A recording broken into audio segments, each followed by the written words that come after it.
وہ تو ہم یہ سمجھ بیٹھتے ہیں کہ ہم نے زندہ رہنا ہے، تو پھر ہمیں لگتا ہے کہ یہ کیا ہو رہا ہے. تو اللہ تو کہتا ہے میں نے پیدا مارنے کے لیے کیا ہے بھائی، میں مارتا رہوں گا، کبھی کس طریقے سے کبھی کس طریقے سے.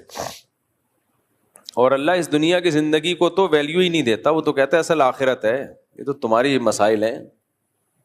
وَمَا الْحَيَاةُ الدُّنْيَا إِلَّا مَتَاعُ الْغُرُورِ، کہتا ہے دھوکے کا گھر ہے. تو آخرت کے مقابلے میں 2 ٹکے کی حیثیت ہی نہیں ہے اس کی، کوئی حیثیت نہیں آخرت کے مقابلے میں، کچھ بھی نہیں ہے. یہاں کی عزت ہم خوش ہو رہے ہوتے ہیں، واہ واہ واہ، اللہ کہتے ہیں مر جائے گا ختم.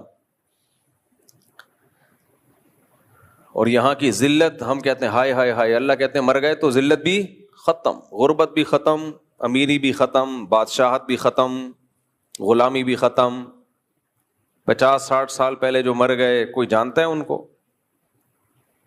بہت مشہور شخصیات کو جانتے ہوں گے، لیکن ان کے جاننے سے بھی ان کی صحت پہ کیا فرق پڑے گا؟ وہ کہیں گے تم ہمیں جانو نہ جانو، ہماری لاش پہ جو کیڑے ہیں ان میں کوئی ان کی صحت پہ کوئی فرق نہیں پڑتا. یہ تو مادہ پرستی کی دنیا ہے جس نے دنیا کو اتنی زیادہ لفٹ کرا دی ہے. ابھی میں جب اس ایئرپورٹ پہ تھا تو ایک صاحب سے بات چیت ہو رہی تھی، کہنے لگے کہ ہمارے ہاں احتیاطی تدابیر نہیں ہوتی اس لیے حادثے ہوتے ہیں. بات صحیح ہے، ہم لوگ تھوڑے سے غیر محتاط بھی ہیں، لیکن یہ جو ابھی تباہی آئی ہے اس میں تو احتیاط کا تعلق ہی نہیں تھا. یہ تو کلاؤڈ برسٹ، بادل پھٹا اور وہ تو سارا پانی اچانک زمین پہ آیا، اس میں کیا احتیاط کرے گا انسان؟ ہو ہی نہیں سکتا. بادل کو پھٹنے سے کون روک سکتا ہے بھائی؟ بادل جب پھٹتے ہیں منو ٹنوں پانی جو بادلوں میں اچانک زمین پہ آتا ہے، اور وہ اتنی بڑی بڑی چٹانیں، اتنے بڑے بڑے پتھروں کو بہا کے لے گیا. وہ پتھر تو جہاں سے گزر انہوں نے ملیامیٹ کر دیا سب کچھ.